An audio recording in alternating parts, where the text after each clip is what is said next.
toujours chaman de Ludovox sur le stand de Rêve Glove, donc les éditeurs italiens, et je suis avec Marco Valtriani, qui est donc le créateur, le designer du jeu Super Fantasy, qui est aussi lead game designer chez Red Glove.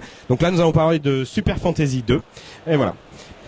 Hi Marco. So we're going to talk about Super Fantasy 2. So can you give us some insight, a big overview about the game, and tell us what's new regarding the first version? Hi.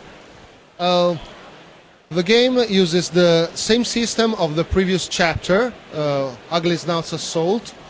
The game is basically a cooperative game, so everyone plays against the game, but also in the box there are rules for a Badly Dead Master and for survival mode, which is a game for 1 and 2 players against Waves of Monster, which is inspired by the duel of Golden Axe, the old hack and slash game. And do we still have the skirmish mode that or we can use the rules from the first one? You can use the rules from the other set. Both sets are fully compatible.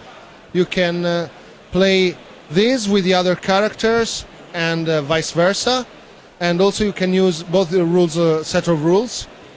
Rules are available for download, so you can download the rules for this game and use the survival mode on the previous one if you want. And the game runs through a limited amount of turns, which depends on the number of players. If one of the main features is that if one characters go knockout, it won't lose nothing. It loses no experience or items. Simply, the marker of the mission will go against the one of the heroes, so there is less time to complete the mission. Also, it remains the core of the game, which is the dice system. Every time you take an action, you roll the dice, deciding before how many dice you want to roll for that action. So, for example, if you know that a monster has a certain amount of defense, you have to say, oh, well, I will roll 3 dice against that monster, or maybe 4, or I want to risk I roll just 2. It's your choice. And the dice got a 1, 2, and a star on their faces. And the star takes the value of the proper stat. So if I'm using a sword, the star will be strength. If I try to pick a lock, it will be cunning, and so on. And also, every time I roll a star, one of my abilities will go up by 1 step. And if a skill is fully charged, I can discharge it and use it. And all the skills are really unique for each character, so it varies a lot how the game plays. And also, when you hit monsters or disarm traps and things like that, you gain experience and you can upgrade your abilities. And I like quick games, so the first hit you land, you immediately upgrade one ability. Leveling up is fun, so there is a lot of leveling up. And also in this version of the game, we changed a bit the monster system.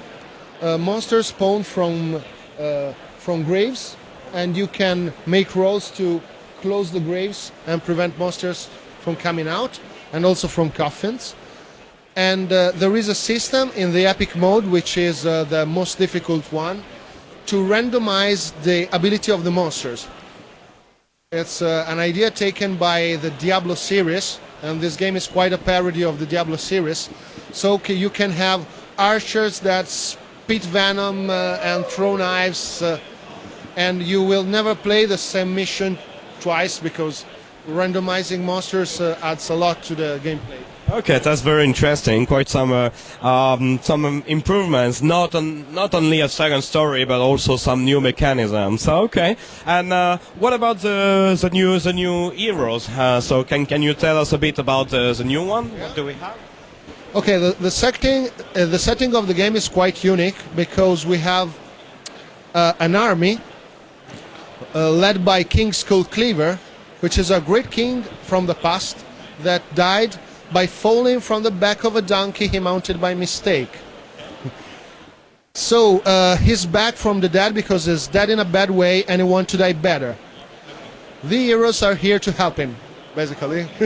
So this time the undead king is nice. It's not like King Leoric in Diablo. Okay, nice. Yes, and the king has been awakened by the Archbishop Lazybones, which has read the epitaph of the king and said, and so the king get mad. We have a lot of nice characters. My favorite ones are Axel Slasher, the Barbarian, which is half a bard and half a barbarian. The power of the north and the power of heavy metal. And usually in most games, bards are useless. He's not useless. He's really a badass. And also one of my favorites is Gnome Stark, which in fact is Iron Gnome. Is a billionaire and playboy gnome. Yeah. Okay, multi-millionaire inventor. Okay. I think this guy will go pretty well with a rocket jump dwarf. Okay, they will be good friends. And also another of my favorites is Elfric of May Believe Me, which found his Troublebringer, which is this big sword with an inscription that reads, "Don't read this," but you can see he has just one cunning, so he read it, and now it's cursed, and he's trying to get rid of the curse because it's really difficult to eat soup with a two-handed sword, and he cannot eat, so he's really thin. And also there is a ninja inquisitor priest and a cute paladin which loves kittens and brushing their hair and killing people. Okay. Inside the box there is the dead killer, this one.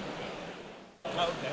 She's a door-to-door advisor for the coming of the badly dead, and when they finally come, she's really happy because she can finally kill them. Okay, so thank you very much for all these details. I think we have quite a nice team again as in the first one, so that is very well done. Thank you very much, Marco. Thank you.